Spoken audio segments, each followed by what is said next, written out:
Can have everybody's attention here in the media center. We will continue on with our media availability this morning with Jamie McMurray, driver of the #1 McDonald's Chevrolet for Chip Ganassi Racing. Jamie, no stranger to this area, the pride of Joplin, Missouri. What are your thoughts coming into Kansas this weekend and your expectations? Well, this is obviously a special track for me growing up. I grew up 180 miles, I guess, south of here.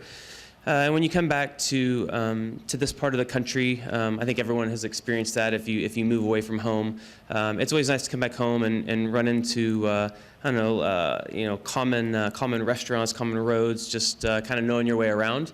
And there's a great feeling that's associated with that. So every year when we get to come back to Kansas, I always look forward to that part. Good deal. Let's open the floor up to questions. We'll get a wireless mic to you. We'll start with Todd and then head back to Jerry.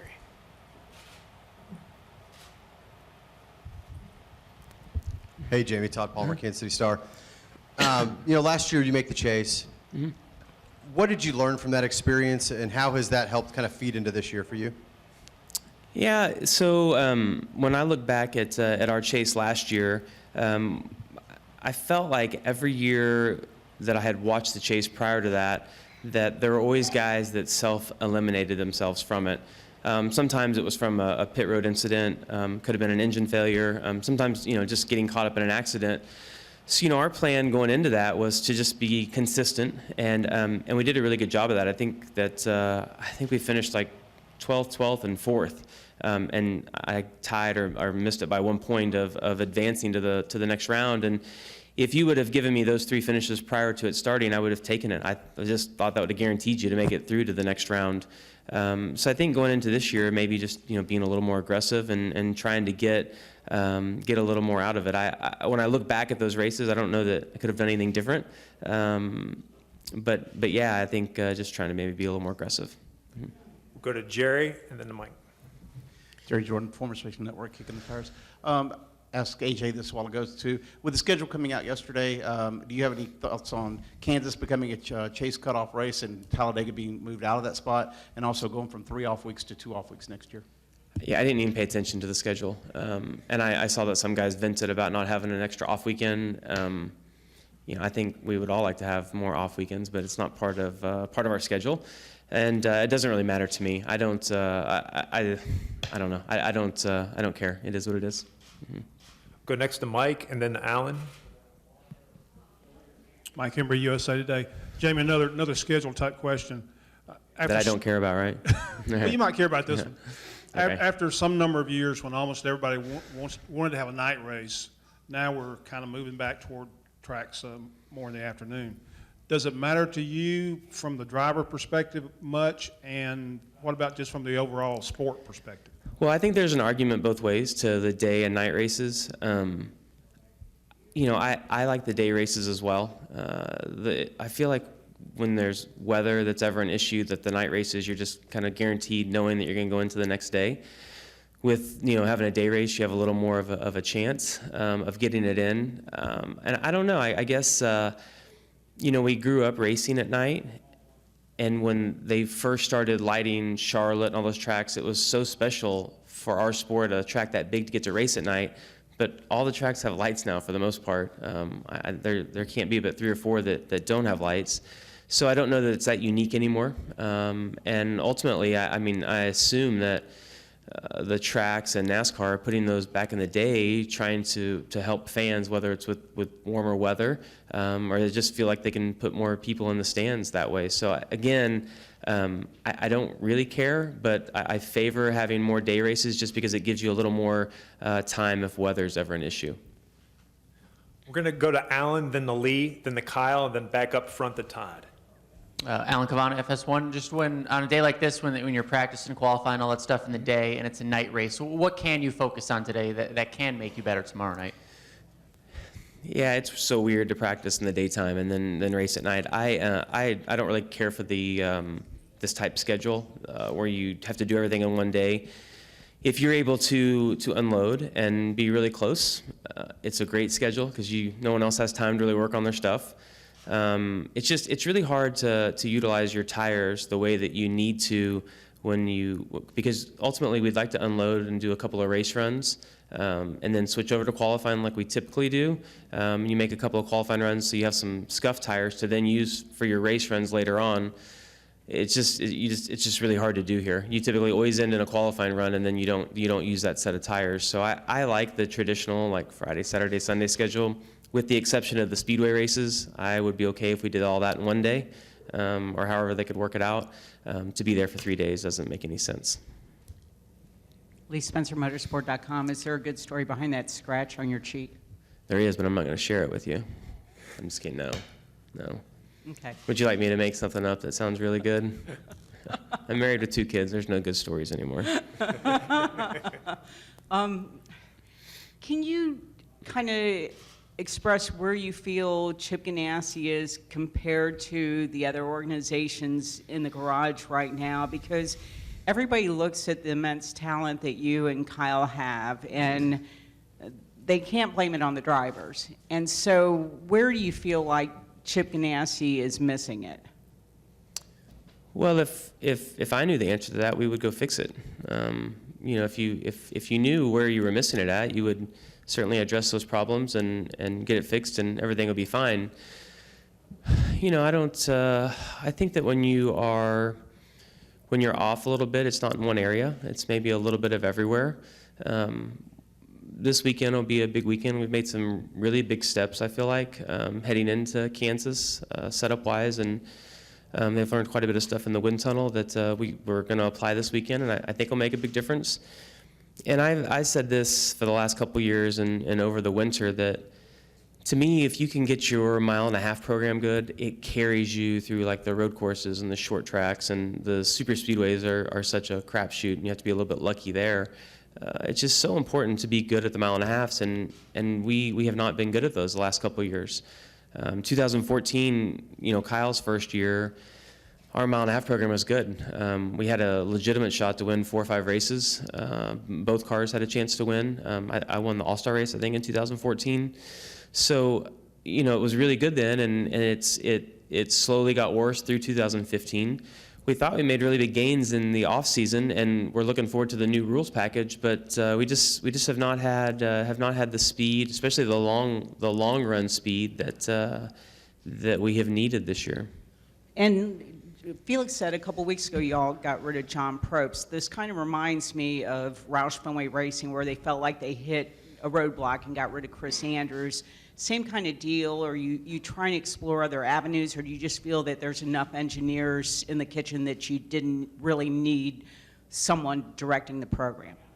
I mean, that's really a question more for Chip than what it would be for me. I obviously participate in all the competition meetings, and I'm a part of all that, but that'd be more something for you to ask him. Mm-hmm. Go next, Kyle. Kyle Bukowski, thefourthrun.com. Jamie, there's a lot of concerns earlier in the year that teams would be able to find downforce and add it back onto the car. How much, if any, downforce do you think's been re-added since Atlanta? Yeah, I don't know. You'd have to ask somebody higher up the ladder than me on that. I know that every weekend you find some. The interesting part about when they take downforce away and you find more is it doesn't always produce the lap time that you had before that. So yeah, I don't know how much they've found back. Yeah. Come back to Todd. Kind of playing off that, what are your thoughts on the new rules package? You're probably tired of talking about it at this point, but just what are your thoughts, and why do you think Gibbs cars have been so dominant with this new setup? Well, when I look back, 2014, early 2015, the Gibbs cars were kind of in a struggling period. And Denny won the All-Star race last year, and then Kyle came back shortly after that, and it just seemed like since that point, they have been the cars to beat. The 4 car has still been really quick, maybe not quite as quick as he was last year, but he's still fairly quick. But the Gibbs cars just since last May have been the cars to beat. And I don't know, our whole sport is a wave, and I think a lot of times if people are being completely honest and you went to Gibbs or to Hendricks or whatever team it is and ask why are they running so well, they don't always know. And then when things aren't going well, they don't know either. If we knew that, we would never have any fluctuation. You would just always know what to work on. And kind of like when Lee's asking me where the problem is, I don't think it's ever in just one area. And when things are good, it's never just because of one area. You just have, your simulation's good, your tire data is good, the aero side, just everything is working, and it kind of goes both ways. So the rules package to me has been a home run. I hear rumors that there's talk that we could take more downforce off. Kind of going back to what that gentleman asked me about how much we've gained back, we took quite a bit away, and I know that there's been quite a bit found back. I think the goal is to try to take the same step again, or maybe even more. But the difference on the track is, when you get behind guys, you still struggle, but it's nothing like what we had last year. And to me, the big difference now is that you're able to kind of work someone over and pass them, where last year you didn't even get the opportunity to try to pass. You could be 2 or 3 tenths quicker, and you would get within that like 3 or 4 car lengths, and you didn't really know what was going on. You just couldn't get any closer. So yeah, I mean, to me, the rules package has been a home run. I think the racing has been way better, not only for the leader, but for the guys even racing for 20th. There's been just more racing going on. Richmond was one of the, I don't know, I think I finished 15th at Richmond, and it was one of the funnest races I've run in a long time, just because of the tire fall off, how some guys, it reminded me of Rockingham and Darlington, where there were some guys that could really take off, and then after 20 or 30 laps, they would start fading. And I was on the other end of that. I couldn't go, but I was really good at the end of a run. So there was a lot of passing going on the whole time, and the track got really wide as well, which is a lot of fun. Jamie, we are racing the Go Bowling 400 tomorrow night. You recently got a chance to go bowling for your foundation, correct? I didn't bowl, but we did have a. I've been fortunate that McDonald's has teamed up with the NFL draft, and we've got to do some. Last year we had Melvin Gordon. He was actually a part of it again this year, but didn't get to come. His family did. But they bring in a lot of the guys that are going to be up for the draft on I think that Thursday. We've done the tournament on Tuesday night, and so it's fun to meet these guys that are on the verge of, they're just guys, and they're on the verge of signing these massive contracts, but they don't know. It's so interesting how the NFL draft works, where you can be a guy that gets picked up and signs a $1 million contract, or you might not get the phone call. So it's fun to see the pressure on them, and then if their families are there, to see how excited, nervous they are all together. That's awesome. One more question, Chris Knight. Chris Knight, catchfence.com. Jamie, can you talk about working with your spotter, Tyler Green? He seems to really have a niche and passion for this sport, and he seems to be doing really well in your guys' connection. Yeah, Tyler has done an amazing job. He, I feel like when we think about spotters, we always think about Daytona and Talladega and how guys are going to do in the draft, and he does a really good job there, but he also does a really good job today when we go out and practice. I think the line will be on the bottom, but he does a really good job of describing if the line has changed for qualifying or for the race, like what line those guys are running. And when I say he does a good job, we all sit in the garage while they're working on the car and stare at these fan scans or the live feed. And if I happen to be watching the 4-car and the line he's running, Tyler will come on the radio not knowing that I am watching this, and he'll be like, this is the line he's running. And as he describes it the same way that I would. So even though I'm kind of verifying it off of a camera, seeing it live, if I didn't have that, he still does a good enough job that what's going on. And I think it's hard for everyone describes things differently, and for him to describe it the way that I see it is really important. So yeah, he's done a good job. He won the ARCA race last weekend. I think he won the Xfinity race, but he got 6th or something, or 4th. I don't know how that worked out. And then we ran really good on Sunday, so he had a really good weekend last weekend. Jamie, really appreciate you taking the time, and good luck this weekend. Yes.